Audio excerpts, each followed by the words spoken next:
Ketika Balawi punya syariat sendiri, sehingga bisa mensyaratkan sesuatu tentang agama.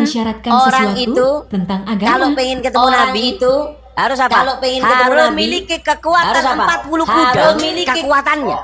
Itu kalau ketemu Rasulullah, yatmahil akan lebur hancur.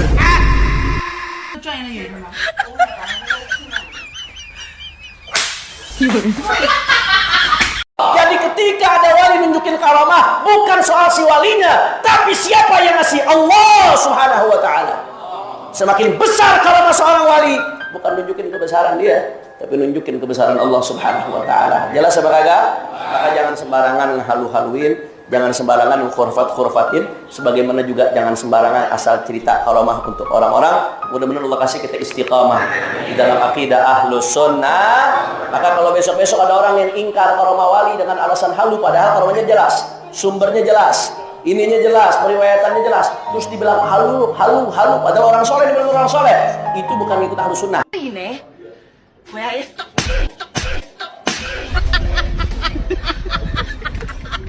melihat surga sebelum dia mati. Oke. Allah bin Abu Bakar terus mengambil jubahnya, jubah, ya kan? Jubah itu kalau dia pakai itu, kan? Lambang hijau itu lambang buat Ali terus, nggak boleh yang lain, ya kan?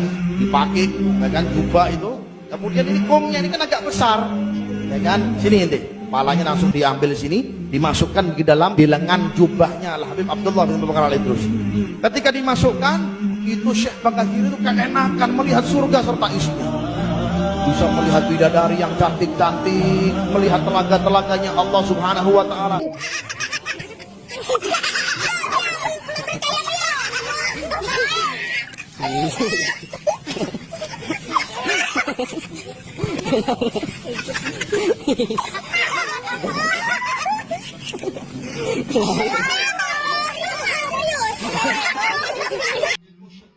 Allah sholat.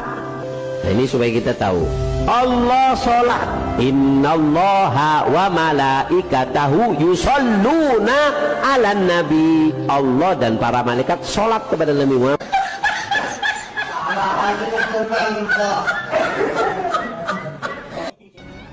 Tapi ada beberapa orang yang Pasti sebagian besar di antara kita kenal dengan bapak ganteng dan berambut pirang satu ini. Tidak jauh dengan Mama Gupron yang bisa bahasa jin, malaikat dan semut, juga bisa ngobrol dengan malaikat dan Nabi Adam. Bapak berambut pirang satu ini sering dapat salam dari Nabi Muhammad.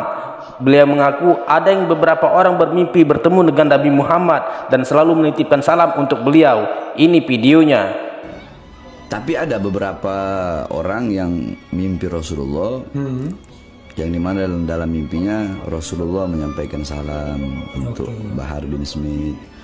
Rasulullah bilang terus berjuang. Adalah tidak perlu saya sebutkan. Ada beberapa.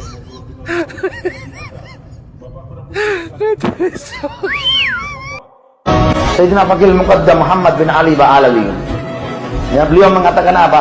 Oke, mungkin di dunia Syekh Abdul Qadir Jilani bisa lebih populer di dunia, tapi kita lihat nanti makomnya di akhirat lebih tinggi. Makom mana? Saya pasti Abdul Qadir Jilani. Kata Fakil Muqaddam Muhammad bin Ali Ba'alawi. Lihat, itu luar biasa. Pernah guru mulia cerita di Indonesia nih, sampai beliau mengatakan apa? Rasulullah SAW selalu didatangi oleh malaikat Jibril, tapi ketika wafatnya Rasulullah di zaman saya, Jibril datang ke saya berapa kali? Belum percaya apa enggak? Ya, ini tingkatnya wali Allah Subhanahu wa ta'ala. Ana fil awliya ya Muhammad fil anbiya. Derajat saya dalam kewalian seperti derajatnya Rasulullah dalam kenabian. Sirrallah fi khalqi. Rahasianya Allah dalam apa? Dalam makhluknya Allah Subhanahu wa ta'ala. Percaya ini.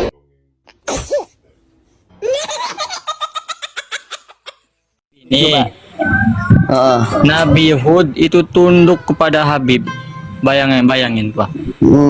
Anjaroti kubri Nabi Hud. Lalu idakhala alayya Nabi Hud wa yata'tu rasahu. Tiba-tiba Nabi Hud nongol katanya, menyerupai wujud. Ia mendeluk aja ke kepalanya. Apa? Faqala li ya Syekh illam tajirna jarnaka. Kata Nabi Hud, ya Syekh, kalau kamu tidak jarahi saya yang akan jarahi kamu. Bayangin, sekelas Nabi Hud tunduk pada Bak lagi, Bang. Aduh, berat kali, Bang. Dalil si Rizky cakap di kemarin gimana?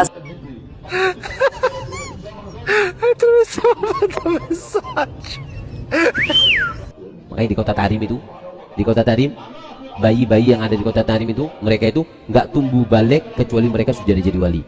Mayuham syaribu, nggak ada yang tumbuh kumis illa wagudu mukasyif, kecuali sudah jadi wali.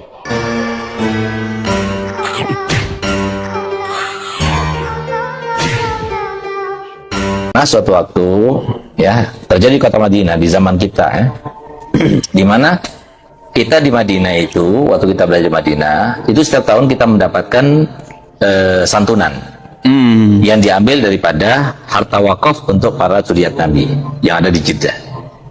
Kalau salah waktu itu kita dapatnya 900 real sampai 1200 real, ya lumayan lah, sekitar 5 jutaan lah gitu per orang itu. Ada satu orang yang dia tidak baik ya, suka minum dan sebagainya. Dia datang kepada yang bersangkutan yang mengurusi harta itu, dikasih nasabnya, silsilahnya, tapi ditolaknya, nggak dikasihnya. Karena dia itu beranggapan kalau dia itu kasih, dia akan gunakan untuk bermaksiat. Maka dia tidak memberikannya. Subhanallah, begitu dia pulang, malam harinya dia bermimpi Nabi Muhammad SAW. Mimpi. Kemudian Nabi SAW berkata begini kepada pengurus tersebut, kenapa kau tidak berikan kepadanya?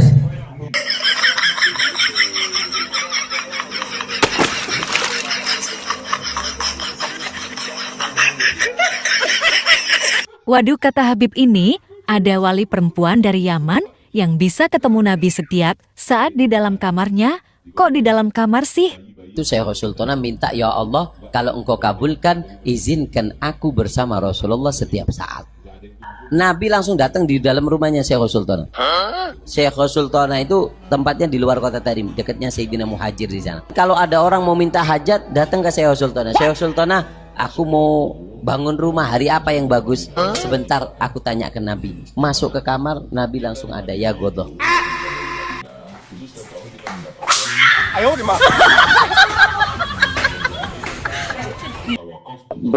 Berapa lama kira-kira Habib Muhammad bin Idris itu menetap di Surabaya? Nah itu seperti yang saya katakan, enggak netap di Surabaya, beliau menetapnya di Cirebon. Taradud cuman Tapi dari ya, beliau cuma sering datang ke Surabaya, tiap 2 bulan, 3 bulan sekali datang ke Surabaya. Dan di Surabaya pun hanya sekitar seminggu 2 minggu kembali, karena beliau sangat cinta sama Surabaya, sangat senang sekali dengan Surabaya. Bahkan Habib Abu Bakar bin Muhammad As-Sigaf kan mengatakan Surabaya malhudun min gibali Nabi Muhammad SAW. Surabaya ini diperhatikan oleh Nabi Muhammad SAW. Yatufu bihada iman sallallahu alaihi wasallam. Rasulullah itu selalu tawaf di Surabaya. Rasulullah itu selalu tawaf di Surabaya. Jika saya terpilih menjadi kepala desa, saya akan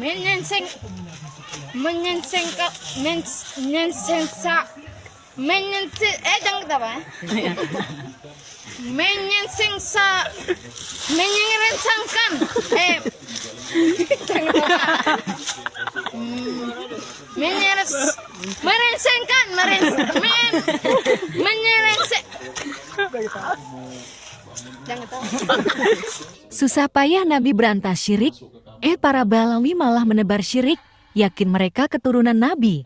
Ada 3 dari keturunan para habaib minal Ba'alawi. Apabila kita panggil atau bertawassul, tak kala kita dalam keadaan genting, susah, maka mereka akan datang cepat dan seketika.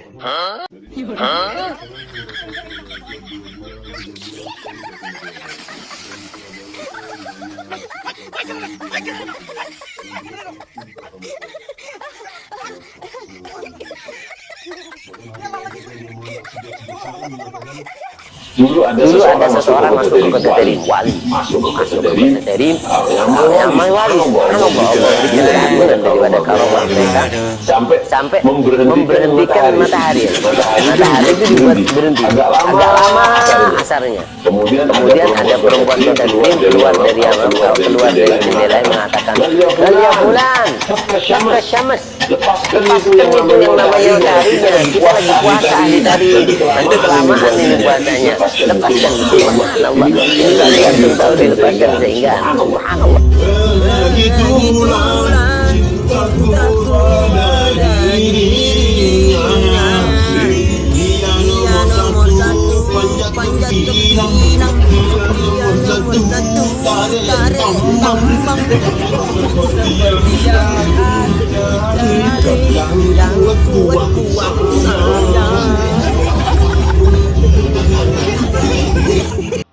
Baiklah teman-teman, itulah video yang bisa kami sajikan. Semoga ini bisa menghibur teman-teman semuanya dan bisa menjadikan suatu pembelajaran buat kita semuanya untuk semakin cerdas dan semakin pandai untuk terus belajar untuk mengetahui sejarah-sejarah Islam yang sebenar-benarnya. Terima kasih, jangan lupa tulis di dalam kolom komentar tanggapan Anda.